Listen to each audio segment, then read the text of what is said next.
मंडळी नमस्कार. Media क्युरा business टॉकमध्ये मी संतोष देशपांडे आपलं स्वागत करतो. चहूबाजूला आग लागलेली आहे.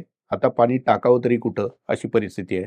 आणि एक गुंतवणूकदार म्हणून आपल्या मनात चाललेली आग, आपल्या इथे लागलेली आग ही आपल्याला खूप काही शिकून जात असते. खरं तर मग हा दाह सहन करायचा कसा, हा खरा प्रश्न आहे. आणि म्हणूनच आजचा हा बिझनेस टॉक जो आहे त्याच विषयावरती आहे. अशा अस्थिर वातावरणात आपण गुंतवणुकीकडे कसं पाहायला हवं, ही आपत्ती आहे का संधी आहे? संधी असेल तर त्याचं सोन्यात रूपांतर कसं करायचं, या सगळ्या गोष्टींचा उहापोह आज आपण करूया. त्यासाठी बोलतं करतो आहे आपले मार्गदर्शक, प्रसिद्ध गुंतवणूक तज्ञ संदीप भूशेट्टी यांना. सर नमस्कार. नमस्कार. युद्ध जगभरात सुरू आहे आणि आपली ही चर्चा लोकांपर्यंत जाईपर्यंत आणखी बऱ्याच घडामोडी घडलेल्या असतील. आपण इथे पाहतोय होय. काय काय गोष्टी चालू आहेत आणि प्रत्येक बातमी अनेकांच्या मनात काही ना काही शंका किंवा एक नवीन काळजी घेऊन येते. अशा परिस्थितीमध्ये आपण गुंतवणूकदार असू किंवा होणार असू, अशांनी काय विचार करायला हवा, या विषयावरती आज आपण बोलणार आहोत. सगळ्यात आधी या सगळ्या परिस्थितीकडे आपण कसं पाहता? दीर्घकालीन गुंतवणूकदार जर असतील तर त्यांना ही सुवर्ण संधी आहे. अशा संधी वारंवार प्रत्येकाकडे येतील असं नाही.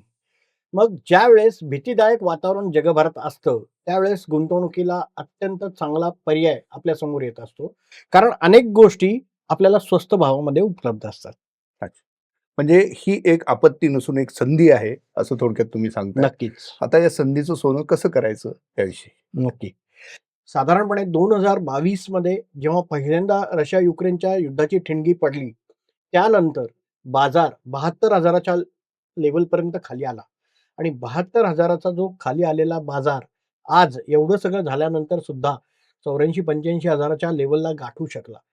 आज आता पुन्हा या युद्धजन्य बातम्या आपल्या आजूबाजूला फिरतायत आणि याच वेळेस बाजार पुन्हा भीतीने खाली येतोय. मला असं वाटतंय की या सगळ्या संधी आपल्या गुंतवणूकदारांनी जर घेतल्या असतील, तर मागच्याही 4 वर्षामध्ये लोकांना चांगला पैसा मिळवता आलेला आहे आणि इथून पुढचा काळ तर नक्कीच चांगला राहील. जगभरामध्ये अशांती ही आज पहिल्यांदा निर्माण झालेली नाहीये. यापूर्वीही अनेक 5, 10, 15, 20 वर्षामध्ये अनेक युद्ध जगाने पाहिलेली आहेत. परंतु मागच्या 20 वर्षामध्ये सुद्धा बाजाराने 10 पट उसळी मारलेली आहे. ही उसळी आपण आपण सगळ्यांनी पाहिलेली. असं असताना जर येणारा 5 वर्ष, येणारी 10 वर्ष भारतीय अर्थव्यवस्था अत्यंत चांगलं काम करणार आहे, हा विश्वास जर तुम्ही ठेवला आणि भारतावरती विश्वास जर ठेवून आपण आपल्या गुंतवणुकी ठेवल्या, तर या गुंतवणुकीला आज गुंतवायला अत्यंत चांगला दिवस आहे असं मी म्हणतोय. आणि येणारा काळ आहे, आजपासून पुढचे 4 दिवस, 8 दिवस, 15 दिवस, कारण हा एका दिवसातला विषय नाहीये. कदाचित पुढची 10-15 दिवस किंवा एखादा महिना हा अस्थिर बाजाराचा आपल्याला पाहायला मिळेल. ह्या प्रत्येक अस्थिर दिवसाचा फायदा गुंतवणूकदारांनी गुंतवणूक वाढवण्यासाठी करायला पाहिजे. मी या ठिकाणी एक आवर्जून गोष्ट करतो. तुम्हाला जर हिंमत नसेल आत्ता गुंतवणूक करायची, किमान केलेल्या गुंतवणुकीतनं बाहेर पडू नका. आता सगळ्यांच्या मनात एक प्रश्न डोकवतो, गुंतवणुकीतून बाहेर पडू नका असं तुम्ही म्हणताय. होय. त्याच वेळेस मग गुंतवणुकीत जर यायचं असेल, तर नेमकं काय करायचं? माझ्याकडे आज काही पैसे आहेत, तर मी अशा वातावरणामध्ये एकरकमी गुंतवावे का मग टप्प्याटप्प्याने वाट पाहत-पाहत मी पुढे जायला हवं? बरोबर. माझं असं मत आहे, की ही वेळ एकरकमी गुंतवणुकीसाठी अत्यंत चांगली आहे. परंतु जर एकरकमी गुंतवणूक करण्यास मन तयार नसेल, तर किमान 50% रक्कम आज टाकावी आणि उरलेले 50% पुढच्या साधारणपणे 30 दिवसात आपण जसा दिवस खराब आहे, जसं बाजार खाली येणार आहे, त्या दिवशी ॲडिशनल 10%, 15% तुम्ही टाकत पुढचे 50% आपण पुढच्या महिन्याभरात टाकावेत असं मला वाटतं. कारण आपल्याला माहिती नाही कधी ह्याच युद्धजन्य परिस्थितीमध्ये एक चांगली गोड बातमी येऊ शकते. अचानक युद्धाचा विराम हा दोन्ही देशांकडनं येऊ शकतो. किंबहुना आता एक नव्हे तर 2 युद्ध आता सध्या सुरू आहेत आणि दोन्ही युद्धांचे परिणाम जगाला भोगायला लागतील. सर सगळ्यात महत्त्वाचा विषय की बाजाराला काय नेमकं आवडत नाही, तर बाजाराला नेमकी अनिश्चितता आवडत नाही. बाजार ज्यावेळेस अनिश्चित वातावरणामध्ये ट्रेड करत असतो, त्यावेळेस तुम्ही नक्की पाहिलं असेल, इक्विटी बाजारामध्ये तुम्हाला मोठी पडझड दिसते. तुम्हाला ऑइल या विषयामध्ये तुम्हाला मोठी आग लागलेली दिसेल. कारण ऑइलचे भाव पटकिनी वरती जातात. कारण आता ज्या देशांमध्ये युद्ध सुरू आहे, त्यात ऑइल हा एक महत्त्वाचा फॅक्टर आपण पाहतोय. त्याचबरोबर करन्सीमध्ये तुम्हाला मोठा अप अँड डाऊन होताना पाहताय तुम्ही. क्रिप्टो करन्सी असेल किंवा आपल्या दैनंदिन करन्सीज आपण ज्या वापरतो, त्याही करन्सीमध्ये मोठी उलाढाल किंवा हालचाल आपल्याला पाहायला मिळते. माझं असं मत आहे, की गुंतवणूक करताना आपल्या गरजा भविष्यातल्या काय आहेत, ह्या तपासूनच आपण गुंतवणूक केली पाहिजे. योग्य ठिकाणी पैसे ठेवलेत, तर आपल्याला हा परतावा नक्की मिळणार आहे. प्रत्येक अशा बातम्या आपल्याला एक संधी तयार करून देत असतात आणि ह्या संधी सुवर्ण संधीमध्ये बदलायची आपली जबाबदारी असते. अशा भीतीदायक वातावरणामध्ये जो गुंतवणूक करतो, तो जास्त पैसे नक्कीच कमवतो, असं आजपर्यंतच्या 50 वर्षाचा इतिहास आपल्याला नक्की सांगतो. वाह! आता महत्त्वाचा आणखी एक विषय असा, की गुंतवणूक करायचं मी ठरवलं. हो, तुम्ही म्हणताय त्या मार्गाने समजा आता थोडे पैसे टाकले, नंतर टप्प्या-टप्प्यात टाकत हो. गेलो. हा एक उत्तम पर्याय तुम्ही दिलेला आहे. बरोबर. मग पुढचा प्रश्न येतो, ते कशामध्ये करायचं? कारण काय, की अशा अस्थिर वातावरणामध्ये मग लोकांचा कल एक सोनं खरेदी करणं हा एक असतो किंवा डॉलर्स घ्यायचे किंवा विकायचे असा एक कदाचित असू शकतो किंवा अगदी स्टॉक्स हा एक थेट पर्याय आहे बरोबर, त्यांच्यासमोर बरोबर. आणि म्युच्युअल फंड ऑफकोर्स आहेच आहे. पण क्षेत्र म्हणून जर पाहिलं, तर आपण कुठल्या क्षेत्रांची निवड यात करायला हवी आणि हं. त्याचं माध्यम काय असायला हवं? अ, आता प्रामुख्याने हे सगळं आपण जे डिस्कस करतोय ते युद्धाच्या पार्श्वभूमीवरती डिस्कस करतोय.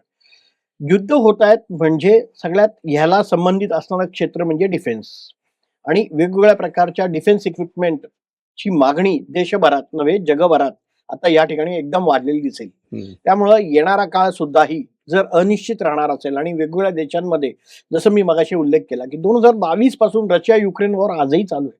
4 वर्ष झाली अजून ते युद्ध थांबलेलं नाही. कदाचित हेही आता सुरू झालेले काल परवाचे युद्ध ही कदाचित वाढतील, लांबपर्यंत जातील.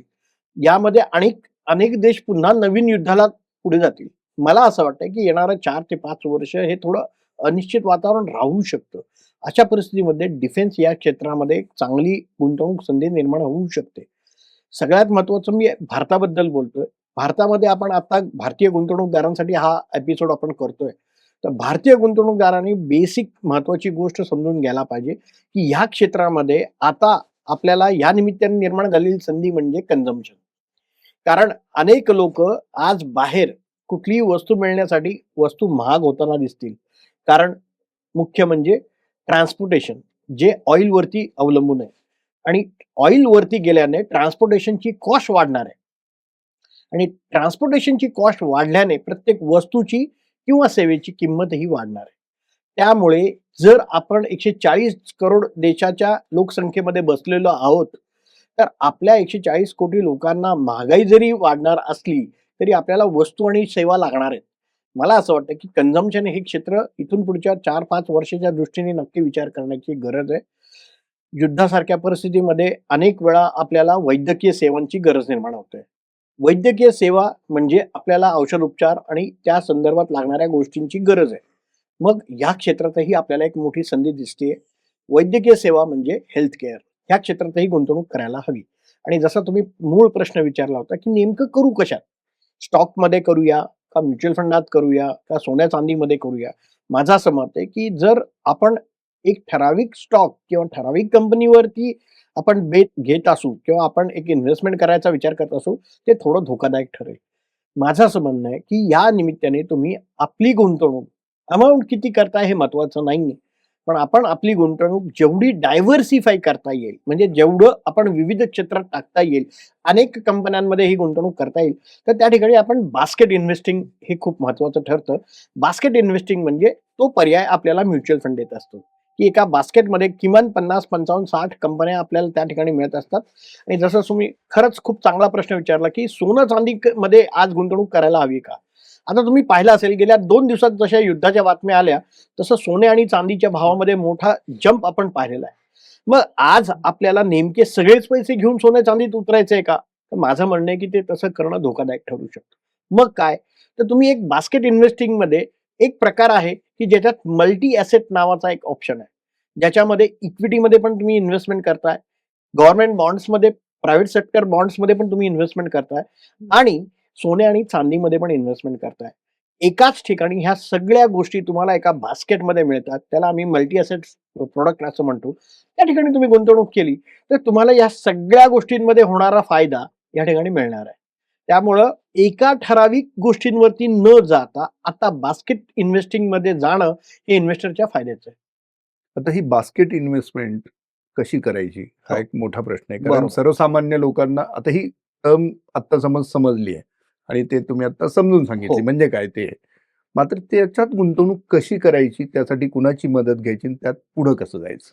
नक्कीच आपल्याला जर स्वतःचा हा अभ्यास नसेल, तर आपण एका चांगल्या आर्थिक सल्लागाराची मदत घेणं गरजेचं आहे. जर आपली उद्दिष्ट पुढच्या 5 वर्षासाठी आहेत, पुढच्या 10 वर्षासाठी आहेत, तर आता योग्य बास्केटमध्ये असणं गरजेचं आहे. योग्य इन्व्हेस्टमेंट प्रॉडक्टमध्ये आपण इन्व्हेस्ट करणं गरजेचं आहे. आणि हे आपल्याला नक्की कोण सांगू शकेल, तर आपला योग्य आर्थिक सल्लागार आपल्याला ह्यामध्ये मदत करत असतो. आपण जर तो आपल्या गरजांची टाईमलाईन आपण जर नीट आपल्या आर्थिक सल्लागाराला सांगितली, तर योग्य पर्याय तो आपल्याला नक्की सुचवतो आणि त्या पर्यायामध्ये तुम्ही राहणं तुमच्यासाठी अत्यंत फायद्याचं ठरणार आहे. हं. वाह! तर मित्रांनो, अतिशय महत्त्वाचा सल्ला आता त्यांनी दिलेला आहे भुशेट्टी सरांनी. जाता-जाता त्यांना एक आणखी महत्त्वाचा प्रश्न विचारतो, कारण तो आपल्या सर्वांच्या खूप हिताचा असणार आहे. अस्थिर वातावरण हे जेव्हा-जेव्हा येतं, तेव्हा ज्यामुळे आपण खरं तर हा एपिसोड करतो आहे. गुंतवणूक म्हटलं की लोकांना घाबरायला होतं. हो. अशा ह्याच्यामध्ये आज आपण गुंतवणूक केली, उद्या मार्केट थोडंसं वर आलं की वाह! आपण योग्य वेळी निर्णय घेतला असं लोकांना हो. वाटतं. हो. मात्र पुन्हा काही घडामोड घडली, की पुन्हा अस्वस्थ होतं. बरोबर.